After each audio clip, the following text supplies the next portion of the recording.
It's beginning to look a lot like you know what. Nooble's got a tree. Whoa, Nooble's got a tree. Woo, so decorated. Whoa, Vader. Whoa. Still got our house there. Yeah, lots of cool stuff still. Whoa, whoa. All right, thanks for watching and finishing up our video here. Okay, so the next one is definitely going to be on the test. It's going to be more of a minimum thing. 3D printer builds up layers of material, three-dimensional models. Each deposit layer bonds to layer below it. Can be sized to make small display models. 14,000. Material for each model cost. So here's the function. Graph the function. Use your graphing calculator. Transform the graph to the box on the right. Use the following window: x min 0, x max 150, 0, 5,000. Label the axes. Okay, so it's going to be cost and display models of engine components. Material for each model costs $300. Function for the average cost per model. So it's basically cost per model, right? So cost per model. So models. So here's the number of models. And then here's the cost. And so they're saying to use your graphing calculator and type in the equation. Here we go. So lots of parentheses, lots of parentheses. So you're going to go 300x. Instead of m, you have to use the x button. Plus 14,000. Close parenthesis divided by x. Make sure you do parentheses on top and even the bottom. So then we graph it, and you don't see anything.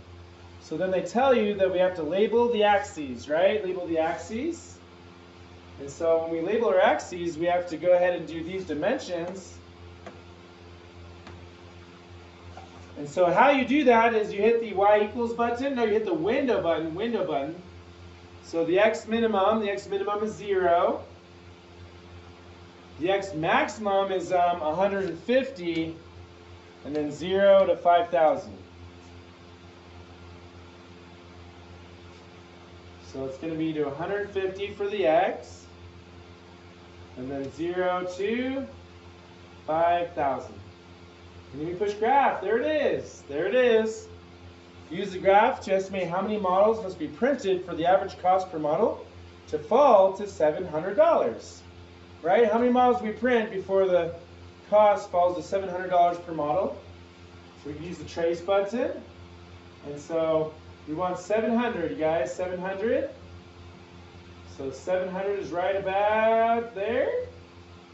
Yeah, so about 35 models is about right. X cost. So X is the number of models, so 35. So X is the number of models, 35, and then Y is the cost. So we're going to draw a graph there like this. And then we'll say at about here, we have 35 models, costing about $697, round up, $700, right? It might be 36. Well, how can you tell me? Both. Let's try 36. So second table can help us. And so when we get to 35 models, let's see where we're at there. Second table, second graph. So, oh, there it is. Exactly 35 models is $700. So graph, trace, second calc, value, option 1. And then we type in 35 and we get 700. So 35 is the answer. On the test, we're probably going to make you do the minimum. Do you know how to do a minimum feature? Left bound, right bound, enter. So on the test, we're going to have you find the minimum. And so you're going to go second calc, and you're going to use the minimum feature. Minimum, second trace, second calc. And then we'll go ahead and do a left bound, a right bound, and then a guess in the middle, and then enter. So I know how to do that. Does the graph appear to have a horizontal asymptote? Yes, it does. What is it? Well, top power is, so the powers are the same. So we use the numbers in front. So what's 300? Describe what the horizontal asymptote means in the context of the problem. So let's see. So 300 or more models, approaches, same cost. I think. Or is it the price? Let me see. That might be the price. Let me see. So trace. So more models, more models. Oh, so 300 is the, 300 not the, so 300 is the cost. Yeah, 300 is the cost. So as we approach 300, that's the Y value, that's the cost. So as we approach 300, then the number of models, it won't really matter that much because it'll be 300, 300, 300, 300, 300. Yeah, so if we carry on going there, yeah. So 300 more models approaches, so it's not, it's $300 is the cost of $300 or so $300. So $300 is the cost that it approaches and doesn't go below.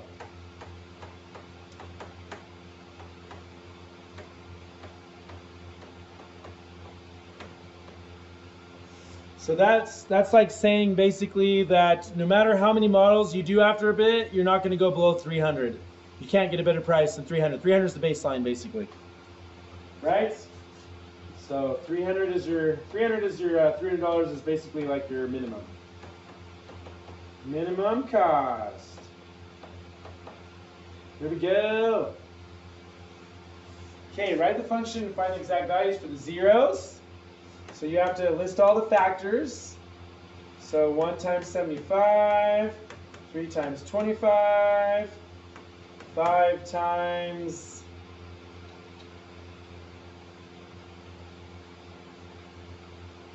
is that 13?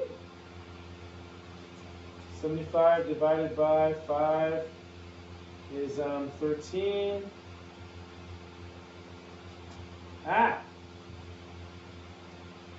Oh, 15. Okay, so I probably stop there because it's going to be probably plus or minus one of these numbers.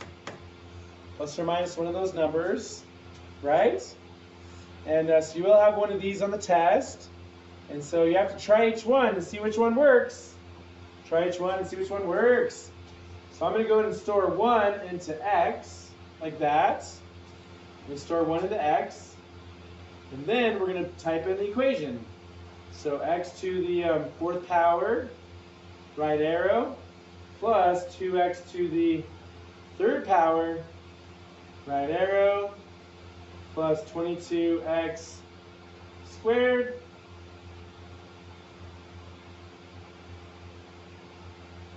right arrow, plus 50x minus 75.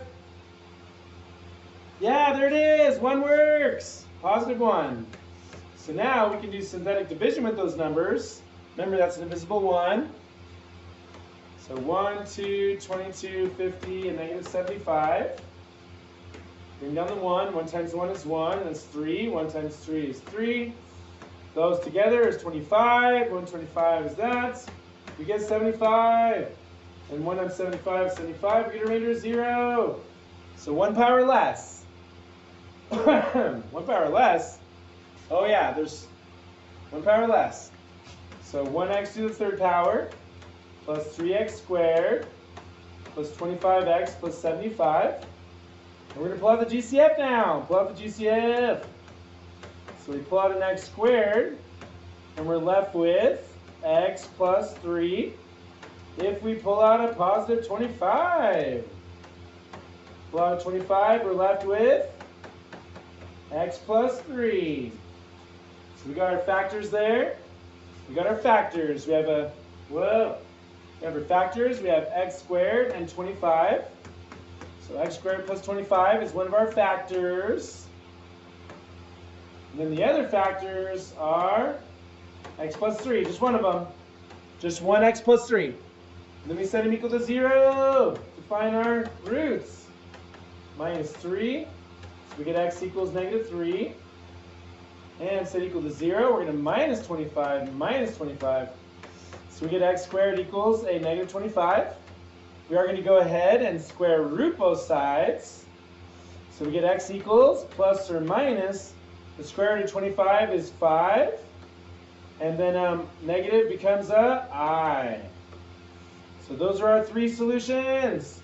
And the original, don't forget the original 1 up there. Bring that down as well, x equals 1. Right, x equals 1, because that was our original one that we found through guess and checking. And so we have 4 solutions. 4 solutions. There we go. Okay, so you try on your own now. You know how to do this. You know how to do long division, synthetic division. Let's go. Just do synthetic, it's easier.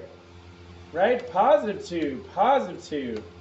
Upside down house, 3, 5, negative 7, 2. You got this. Make sure all the powers are there. You missing any powers? 11, 2 and 11 is 22. It's going to be 15. 2 times 15 is 30. We get a remainder of 32. So that's 3x squared plus 11x plus 15. It's a remainder of 32 over x minus 2. Negative 2. Try it on your own. Pause me.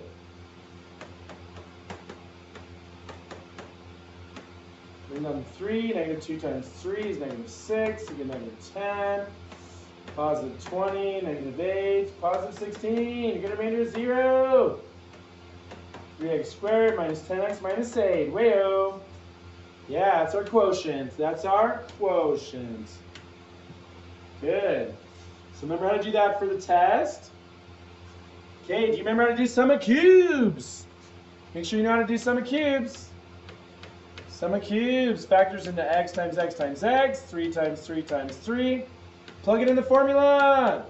X minus 3 times x squared plus 3x plus 3 times 3 is 9. 3 squared is 9. So remember the formula is a minus b times a squared plus ab plus b squared. Use the formula. Use the formula. So you try now. You try now with our 2, 2, and 2. Give it a try. Give it a try. Give it a try. Pull out the GCF. Pull out the GCF.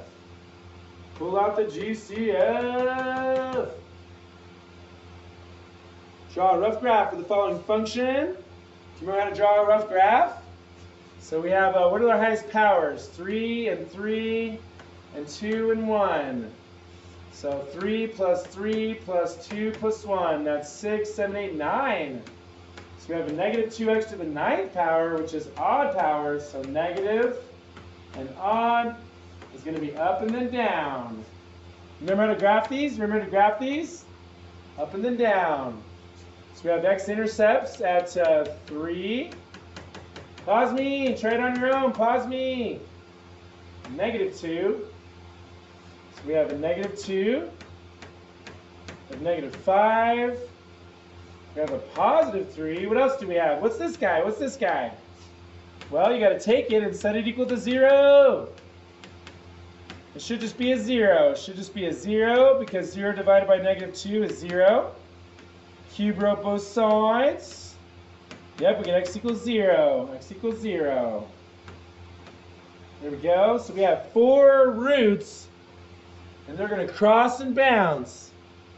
So remember that even power means to bounce, and everything else is cross through. Cross through, cross through. So we're going up and then down. So at negative 5, we're going to bounce. And then negative 2, we're going to cross through. At 0, we're going to cross through. And 3, we're going to cross through. Woo! Yeah, thanks for watching. Thanks for watching. Ace that test. Ace it. Woo! You got this. You know, Dasher and Dancer and Prancer and Vixen. Comet. Comet and Cupid and Bart Simpson and Wreck-It Ralph. No, they're not reindeers. Thanks for watching. Ace the test next time. Bye for now.